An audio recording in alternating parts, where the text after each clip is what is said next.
आज आहे विराजचा पहिलाच गुढीपाडवा आणि यावर्षीचा गुढीपाडवा आमच्यासाठी खूप विशेष आहे। तर इथे त्याचे पप्पा आणि आजोबा करत आहे गुढी उभारायची तयारी आणि तो मस्त झोपला होता सकाळपासून।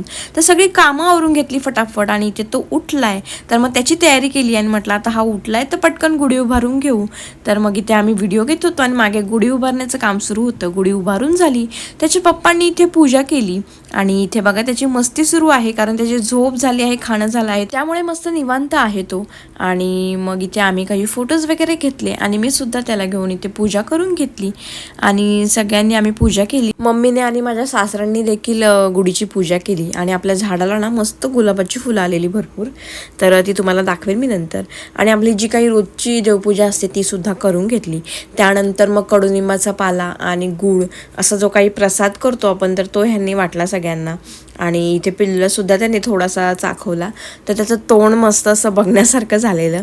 आणि सकाळपासूनच बरीच धावपळ होती, कामं होती, तर मला जास्त काही रांगोळी काढायला वगैरे वेळ नाही मिळाला निवांत, तर मी असंच थोडंफार फुलांची रांगोळी काढली दारात। त्यानंतर मग विराज जेव्हा झोपला होता सकाळी, तेव्हा मी सगळा इतर स्वयंपाक करून घेतला बेसिक, आणि फक्त वरणाला फोडणी द्यायची होती, पापड तळायचे होते। तर फोडणी द्यायच्या आधी मी त्याच्यासाठी थोडं फिक्कं वरण साईडला काढलं आणि इथे त्याचे पप्पा मला ताट वाढायला मदत करत आहेत। त्यानंतर मग आम्ही बाप्पाला नैवेद्य अर्पण केला आणि सगळ्यांनी जेवण केले आणि जेवण झाल्यानंतर जरासा आराम केला। आणि ते विराजचं बघा मस्ती चालू होती, भरपूर खेळत होता तो, त्याला काही झोप यायला तयार नाही। मग आम्ही संध्याकाळी बाहेर निघालो तेव्हा त्याला झोप आली गाडीमध्ये आणि मस्त झोपला होता तो। आणि आज आम्ही त्याला घेऊन आलो आहोत तर इथे आई मोठा देवीच्या मंदिरात, म्हणजे बऱ्याच दिवसापासून त्याला इथे आणायचं होतं।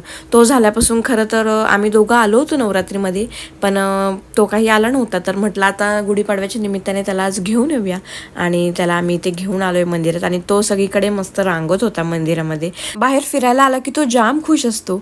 आणि इथे या मंदिरात आम्ही नेहमी येत असतो, पण तसं आता बऱ्याच दिवसांनी आलोय आणि त्यातल्या त्यात आज विराजला घेऊन आलोय पहिल्यांदा, तर खूप मस्त वाटत होतं। मग आम्ही सगळ्यांनी आई मोठा देवीचं दर्शन घेतलं आणि तिथून आम्ही निघालो घराकडे।